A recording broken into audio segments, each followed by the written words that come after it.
Hello, and welcome to another art session. And this is another unboxing and swatch and sketch, and it's for Lightwish products. They've sent me another box of their beautiful markers, and this time it's acrylic brush nib markers, which I quite like those brush tips.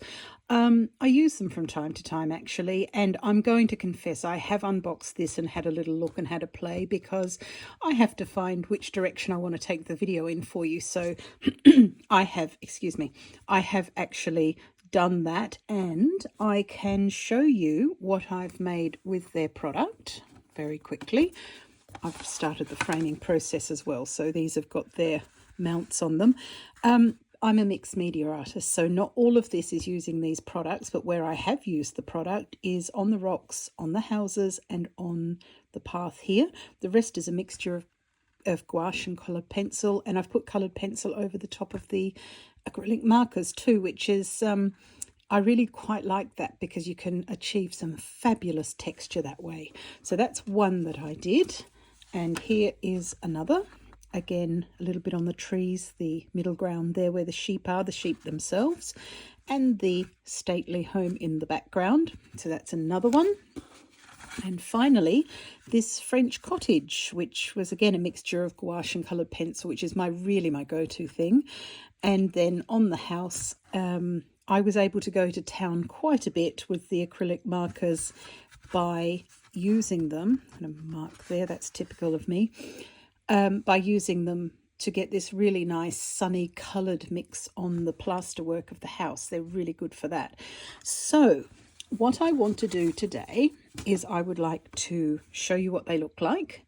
Then I'm going to do a swatch. I'm going to speed the swatch up because there are 60 in here, would you believe, because they're double-ended, which I think is a really good space-saving thing. And then I'll do a sketch for you to show you exactly how I would use these in the wild, as it were.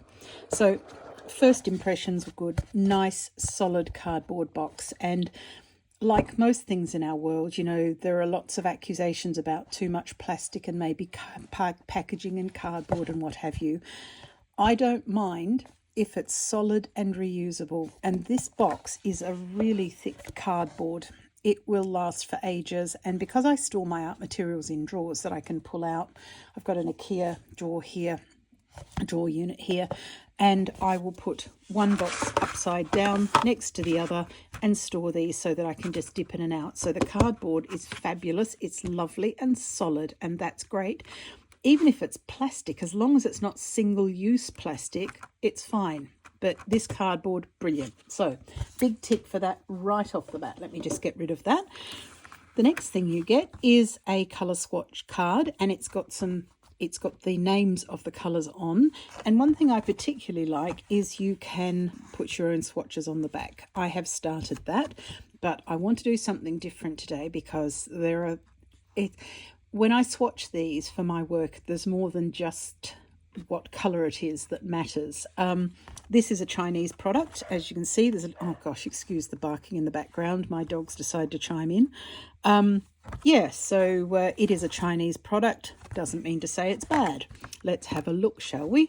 So for starters, nice packaging, plenty of options, and like I said, they are dual-ended, which means that some of them are a little bit subtle. Let me find one that's quite subtle. This one, for example, there's not a lot of definition between the two. However, you get used to it. You know what you're doing. After a while, you get to know your product. And after a while, it'll be as obvious as this one. But the barrels are a nice size, easy to hang on to. As you would expect, you've got a brush tip and another one the other side, so it's good. I like it. The only teensy weensy criticism that I would have, in case anybody is interested, is more muted greens. The trouble with brush markers, and this is a bit of a drawback sometimes, you can't really mix them very easily because they dry very quickly and they go down very quickly, so you can't mix them. However, you can mute them and glaze over the top with coloured pencils and things like that. But if I had to be very, very picky indeed, I would ask for some more slightly more muted greens in here and earth tones.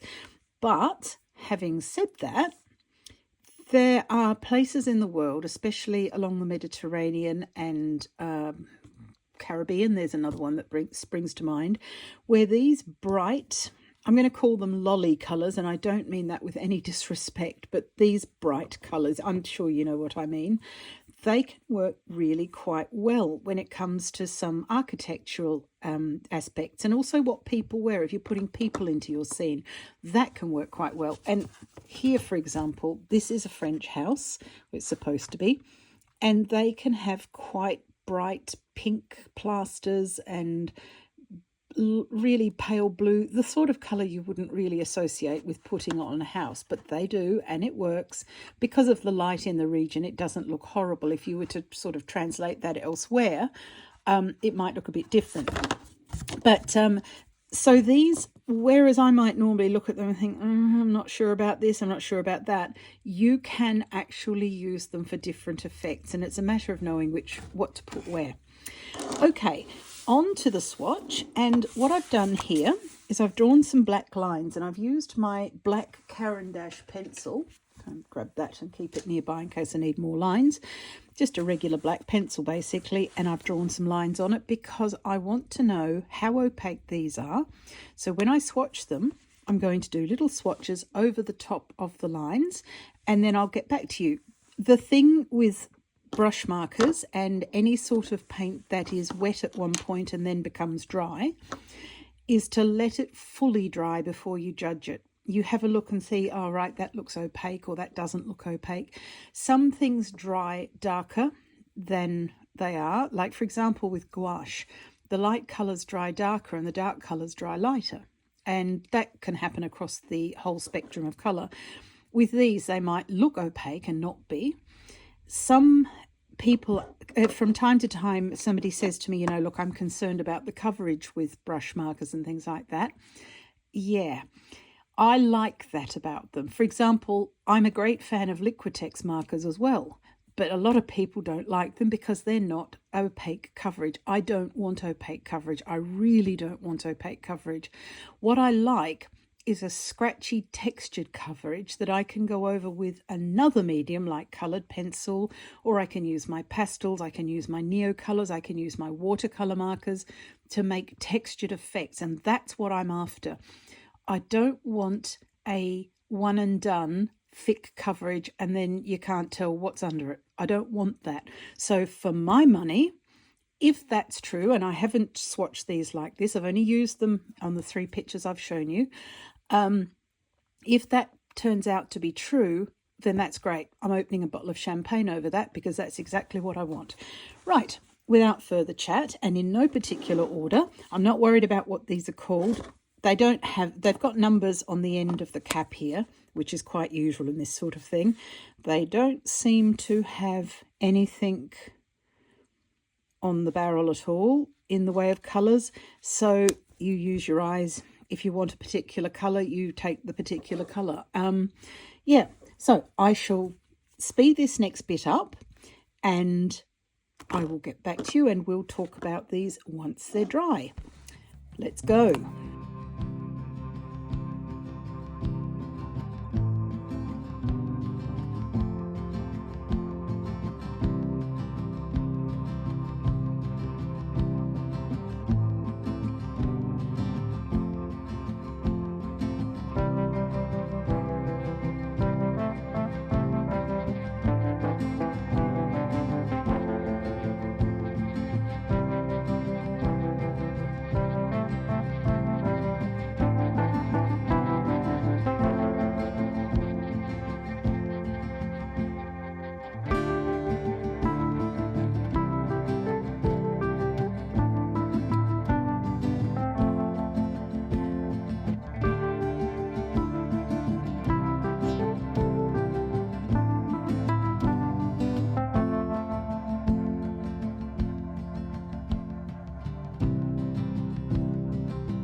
Right, back again, and I've allowed them a little bit of time to dry. They've So this is basically what you're getting now that they're dry. We can see exactly.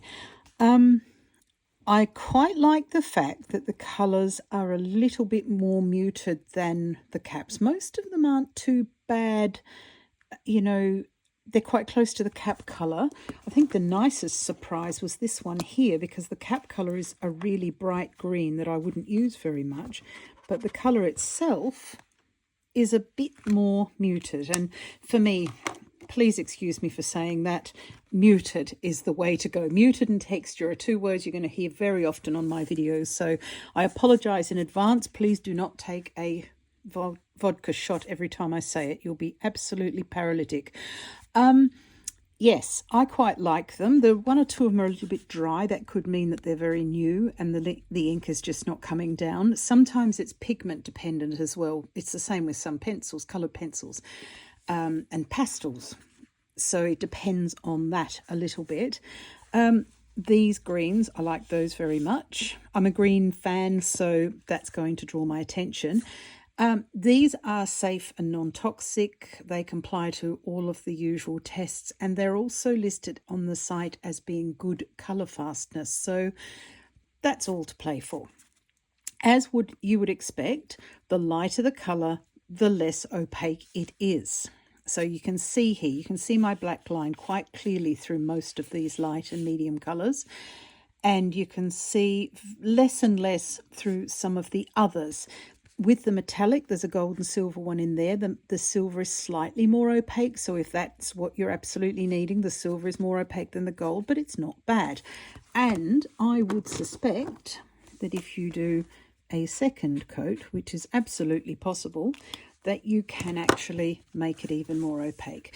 I tend not to do that because, like I said in the introduction, I want the texture. I don't want it to be a complete flat cover like Dulux wall paint. That's the opposite to useful in the sort of art that I do. So the next thing now is how would these behave in a sketch with the other mixed media products. And what I'm going to do is I'm going to sketch a little cottage. I've got one drawn up here already. So I'm going to show you how I would use these colours in my work. So right, let me just get set up and I shall show you what to do here. We'll start with gouache and then I will use the colour markers to do the house and so forth, because I think that's the best thing, because that's what I'd normally do. Right, I shall set up and come right back. Okie dokie. So I have got my famously very, very messy gouache palette here. And if you're a regular, you'll know that I never clean it. I just keep using it. And if it's dried, give it a bit of a squirt. Where is my spray bottle? You can do that. It's been a bit warm here actually, so some of the paints are cracked open. But don't throw them away because of that. Gouache keeps going. It's like watercolour. It's a very close cousin to watercolour. Okay, my first thing here is to put some scrubby, muddy trees. I tend to do that with my gouache as well. Quite muddy. Might have been better to start with the sky, which is the usual procedure. But not concentrating, that's okay. Nothing bad happens. What we do is just grab a little bit of white, bit of blue, fill that in. A bit more white, that's too much blue. Like I said, a lot of people don't like gouache because it can be muddy. That's exactly why I like it. So I do apologise for being contrary all the time and going against everybody else, but I've just found what works for me. And you'll notice that I'm using that brush in a very scrubby, you're not supposed to use this sort of way. This is a number 10 Deco Art Traditions Dome Blender. And if you go onto the Deco Art site, it's an American brush. It was sent to me quite a while ago, actually. I've had this for a number of years. But the good thing about it is you don't have to be precious about the tip. You wouldn't be able to scrub with a nice pointy brush, but you can scrub with these, and that's how I get these effects. Now, my green that I use most of all is a mixture of dark green, the darkest brown I can find, and indigo blue on top of that. It's a bit too brown, that one. doesn't matter. I want it dark and I want it quite moody. So what I do now is I'll just add more water when it comes up here. A little bit of variation, because this will allow me to find the trees. Gosh, I love gouache for this. I had lovely clean water, and now I haven't.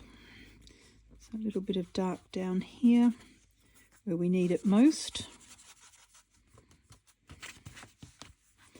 And without washing the brush, a bit of grey. Don't wash the brush at all very much actually, because I want those muddy colours, like I said. Right, so that is actually all I would do with gouache. Make sure it's a bit interesting and a bit lighter up the top, that sort of thing. Okay, that's the gouache bit. So now I can put everything away that I'm likely to tip over, and that's pretty much everything. Let's put that back in the drawer. And above all, put my lid back on the water. And I'm going to use my heat tool to just dry this off a bit. One thing that a lot of people find with mixed media and layering with mixed media, they'll say, look, you know, the coloured pencil didn't work over the top of the paint. If it's not crispy dry, it won't. So absolutely must give it a decent dry. Feels nice and dry. When it feels warm or room temperature, it's dry. If it's got cool spots, it means it's not dry. Simple as that. We don't need to overthink this. Right, next thing I'm going to use, I'll try some Caran d'Ache pencils first. And my absolute favourite is, and not that one, second absolute favourite. I've got my pencils arranged into two bottles, cool colours and warm colours, two pots, because that sort of suits the way I think about the colours. Green ochre, favourite colour for finding trees. And when I say finding trees, what I'll do now is I'll look at these shapes. See, it's very obvious to me that that tree there is in front of the one at the back. So just some scribbling, a bit more scribbling here. Then of course we'll lighten this bit up as well, and go onto the sky when you do this.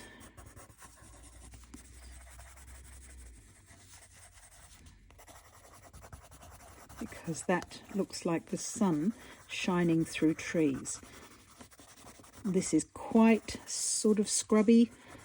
I'm not trying to be perfect. I'm not trying to be photorealistic, obviously. I'm just trying to be believable. And what that means is when people look at this and see something green and blotchy, they think, oh, look, a tree. That's all you have to do.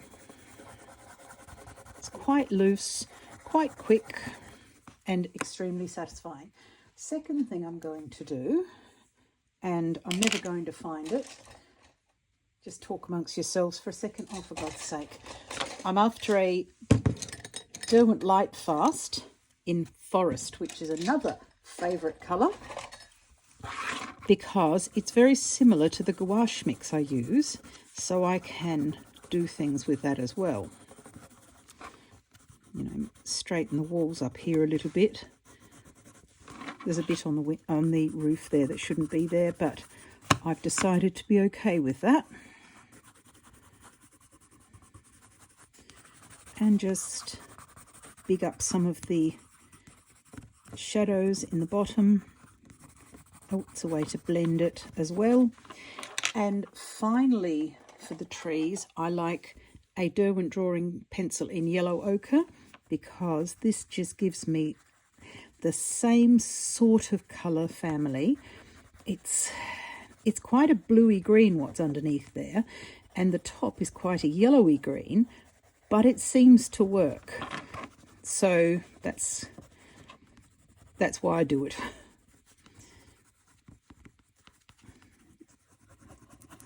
Just get some light on the top of those trees, especially on the edge where it overlaps onto the sky. And then we'll get to the exciting bit, which is painting the house.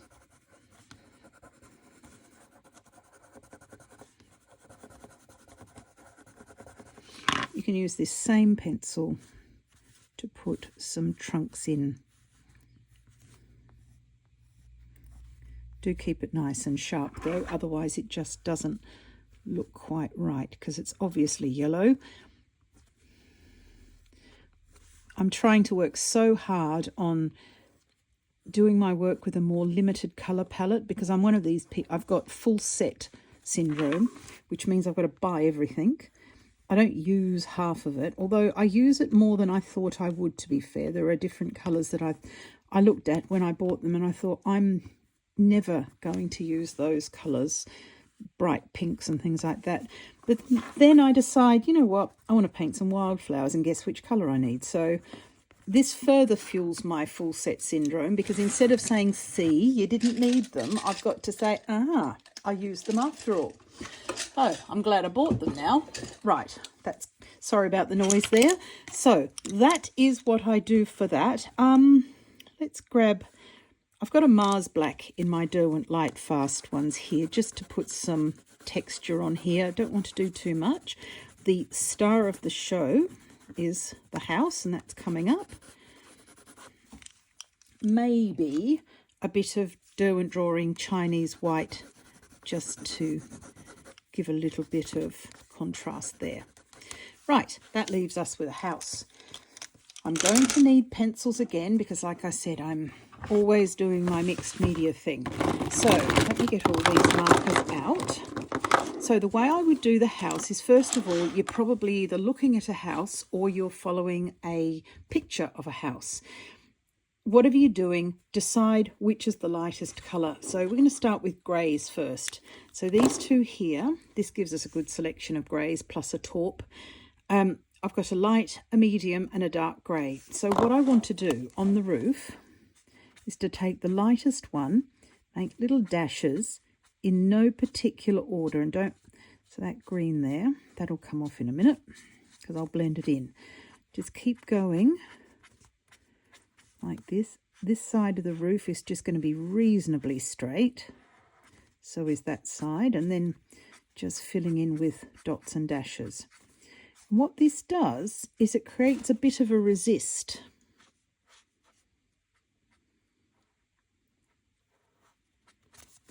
Which, when you layer in mixed media, your tools aren't really sitting on top of each other very happily. Some do, and acrylics are in that category.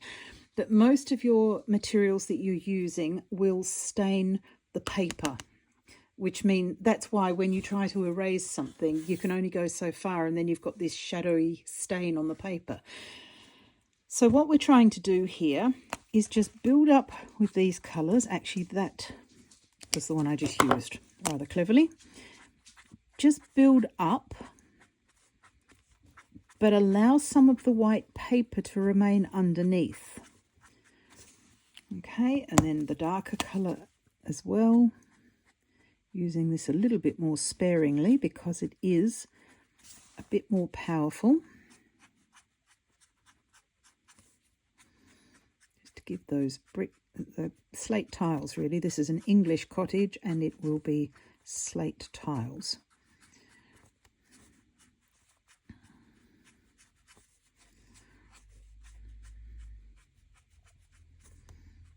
Okay, so maybe a bit more concentrated dark. The light in my pictures almost always comes from the left, and on this one it's no exception.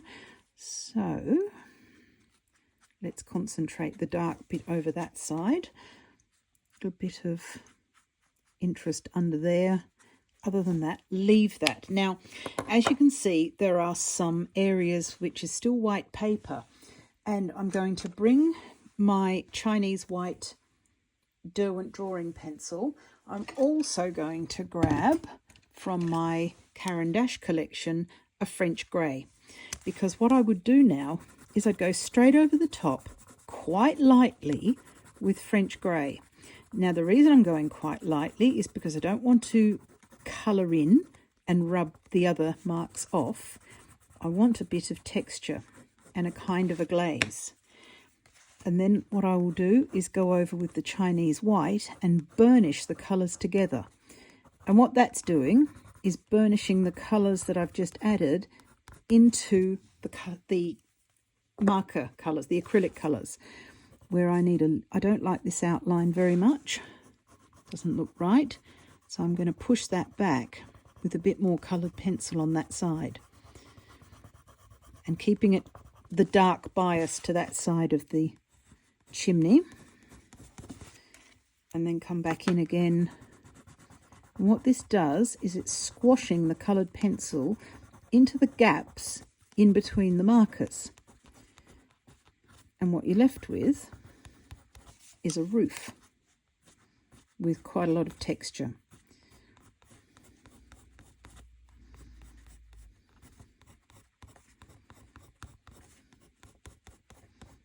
Okay, so that's how I would put a roof together. Now the chimney is almost always brick. Again, just start with some brick colours and put some colours together there. Actually, I think I like this colour too. Straight over the top with that. And then going on a slightly lighter side because this is where the light's coming from. Like that. And allow that to dry.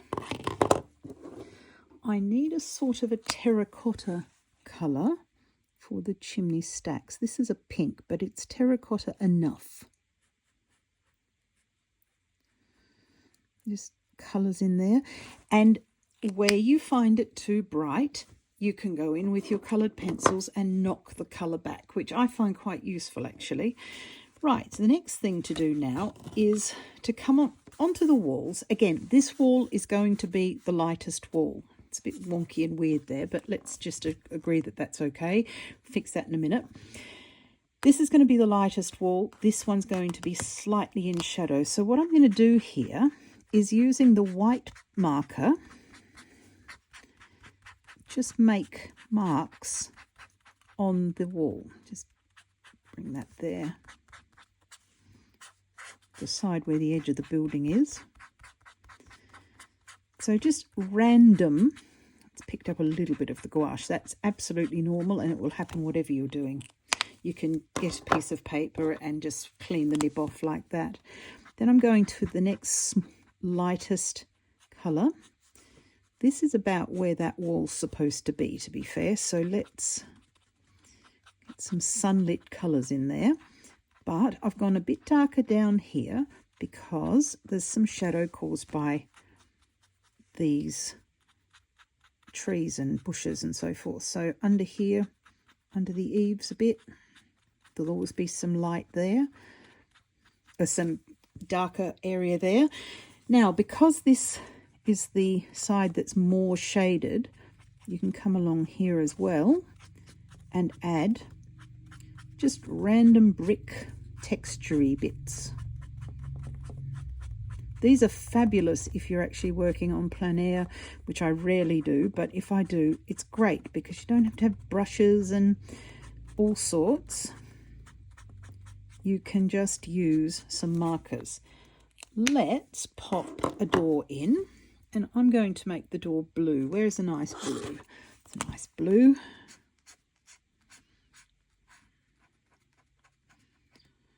They also go over each other reasonably, but you can expect the lighter colours to go over the blue, the darker ones quite badly. So if you want to go over something, go over it in, this is going to be weird, but you'll see what I'm doing in a minute. Go over the lighter colours with a darker one, and it's better than the other way around. Okay, where was that black one?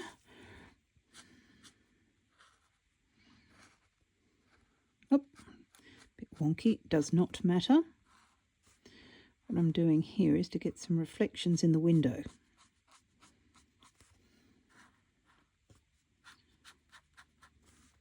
And we'll pop the mullions back in with another sort of marker because these aren't quite precise enough for what I need. That's not there. Oh, that's not what they're for.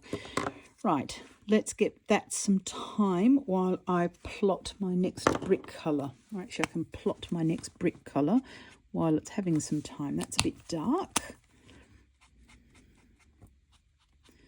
These are meant to be white stones, so I don't want it to be too dark.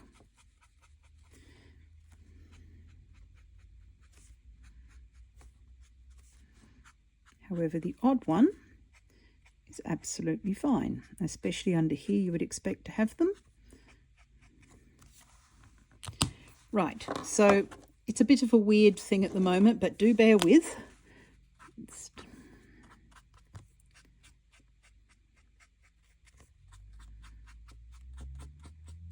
Right, okay.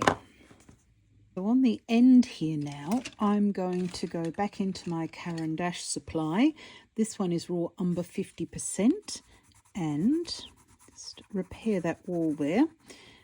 This is the thing I love about old cottages, is you can get away with murder to a certain extent because they're already wonky and usually have one bit or other falling down. Okay, so a little bit of a bit of weirdness with the colours doesn't actually hurt. That was the French grey 50%, and then back in with my trusty Chinese white over the top of the whole thing and really burnish that down.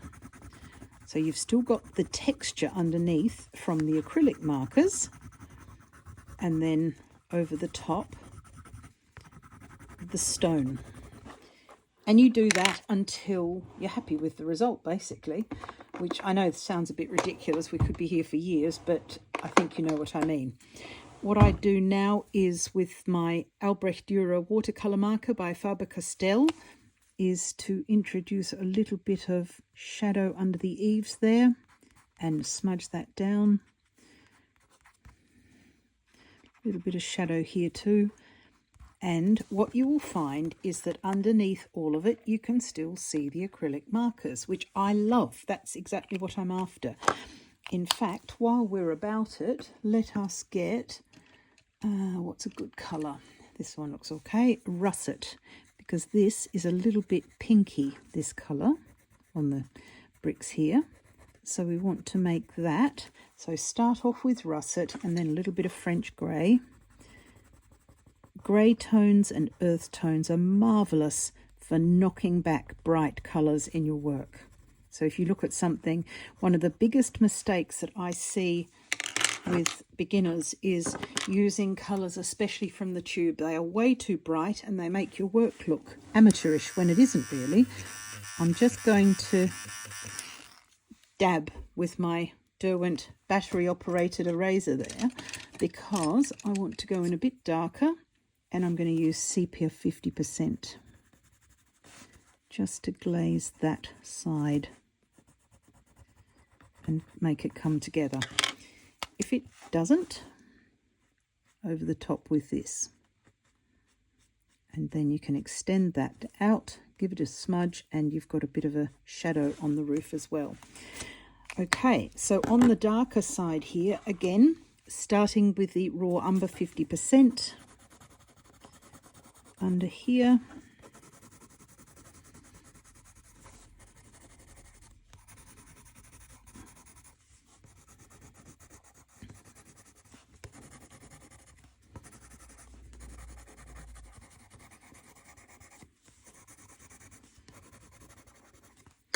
and then down here.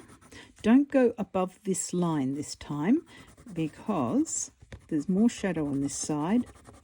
And that is where you'll get some shadow from the overhang of the roof.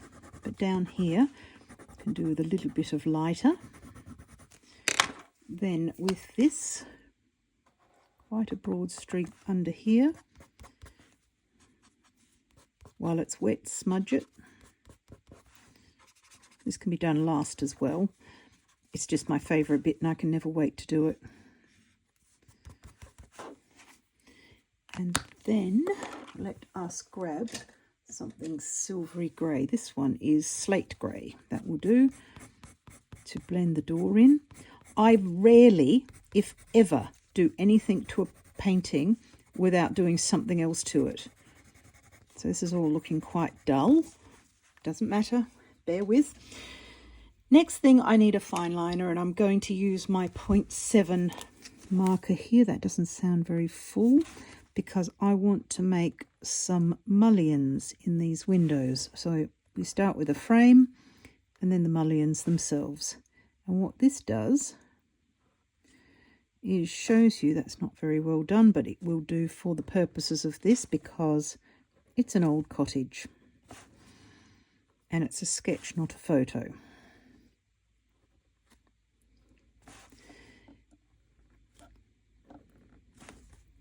Right.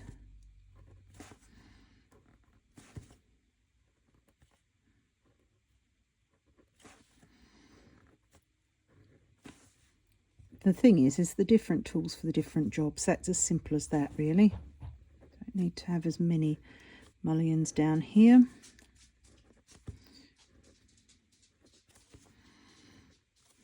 And the door frame. Yes, you need the correct tool for the correct job.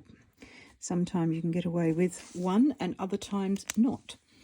So let's give a little bit of light to that down there. Also going to go in with my Chinese white on some of these. I might also, since this is what we're doing, if I can see, there we go. I was going to say, please do shout if you can see my white marker. Some of these window panes, put a little bit of white paint on, but do blot it with your finger because it's too bright otherwise. That's not a fault, it's just how it is. Because we're trying to achieve this old glass and the different reflections that you get. So don't do everyone. Certainly don't do opposite like that. That looks like a Battenberg cake. Then I would come back in and on the bottom half of the window, so leaving the top half in shade, I would put a second row, but this time a highlight of white.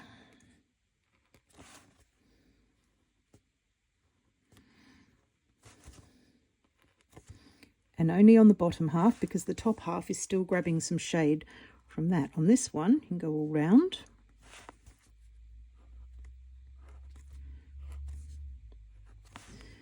So the idea is you don't just do one colour. Do several colours and several values of each colour. There's still a layer to go, would you believe? Okay, so far so good. With this, I would also put a very fine line of light along there, bit of light there, certainly some on there, and smudge. Be amazed how much smudging gets done. This could have some too because it's on the light side of the building.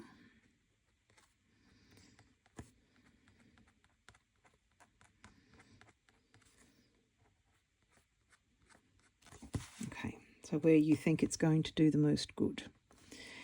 Then finally I've got my Faber-Castell Pitt Artist Pen Food Nib Hard. That's quite a mouthful, but most of you will know what that is. So we need some lines under there, then against the light, even though there's not much light coming around here. It is a bright day, so we're going to assume some sun.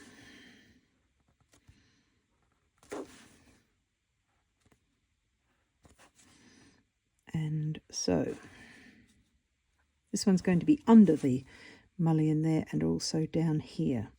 A little door handle there. And then on the inside here and under here.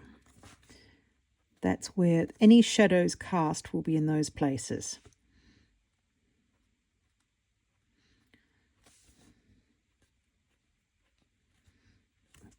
Assuming a little bit of brightness in the day.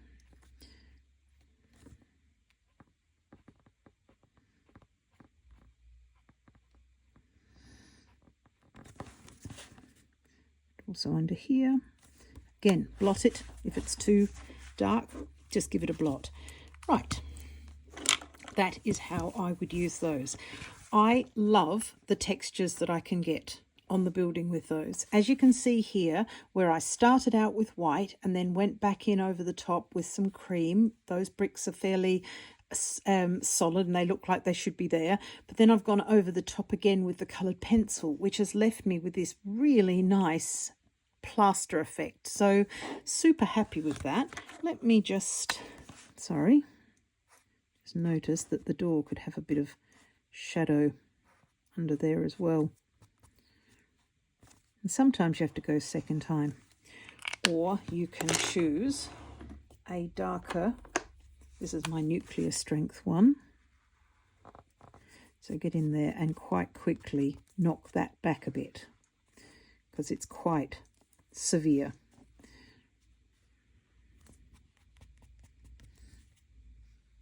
My fingers are always filthy because of the way I do this, but sorry not sorry. And the weird thing is, these are acrylic markers, these are watercolour markers. This one is the Molotow Aquacolor brush in warm grey, another one of my favourites, but they still go over the top, as you can see, and you've got a little bit of shadow there.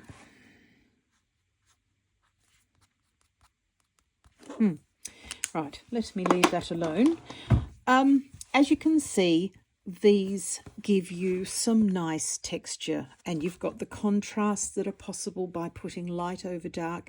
Yes, please don't expect the white to go over the black and be completely opaque. It won't be in just about any colour marker I've ever used, and I've got a few. I really can tell you I've got a few. It's not going to happen. What's going to happen is you'll always see a little bit through it. So my advice to you is to work with it. You know, we can do things with this. And I particularly love the textures you can get. And the fact that they're not opaque and that they leave some of the paper in between the marks you make means that the subsequent layers, in this case colour pencil and watercolour markers, they will bite onto the bare paper, giving you an extra bit of texture that was wholly unexpected. And if you look at some of the old European buildings and so forth, they've got bricks and then there's plaster falling off that because that's been there for 300 years. This is how to achieve that. So embrace the fact that it's not 100%. Mind you, the coverage is excellent. I'm not going to lie. I would be happy with any of these. And where I went over twice on the gold, now that it's completely and fully dry, the mark's not really visible very much at all. I think if I was to look very, very closely, it could be. And if it bothers me, no one's stopping me from putting another coat on that. And this happens sometimes. As artists know, good things take time, and sometimes you have to use several coats. That's just how it goes. So I like them. I would recommend them, actually. I think they're excellent value. There's a lot of nice colours and a good range of colours as well. Now there is a discount code in the description box, and if you particularly like this video, please don't forget to subscribe and give me a thumbs up. That really helps my channel to grow. And if you like the way I paint or sketch and would like to learn more about that, please consider joining my Patreon. For as little as €6.50 a month, you can, which is about $10 American, I believe. Please don't write in because that changes regularly, but I've tried to keep it as cheap as possible, and for that you get a video a week plus other things as well. There's quite a lot, and there's a hell of a lot of content on there. So please do consider joining my Patreon to learn how to paint in my style, this particular style. And yeah, I would absolutely love to have you over there. Join the family. That sounds a bit weird and culty. Join the arty party, shall we say. It's a really nice group and you would be most welcome. So all of that sort of information can be found in the description box, my Instagram account as well, where I've got even more stuff. It's all happening.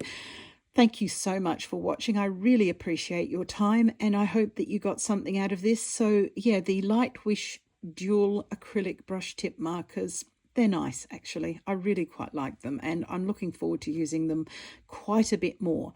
So, yeah, I shall be back next week with another video, and, yeah, I'll see you then. Have a good week. Bye.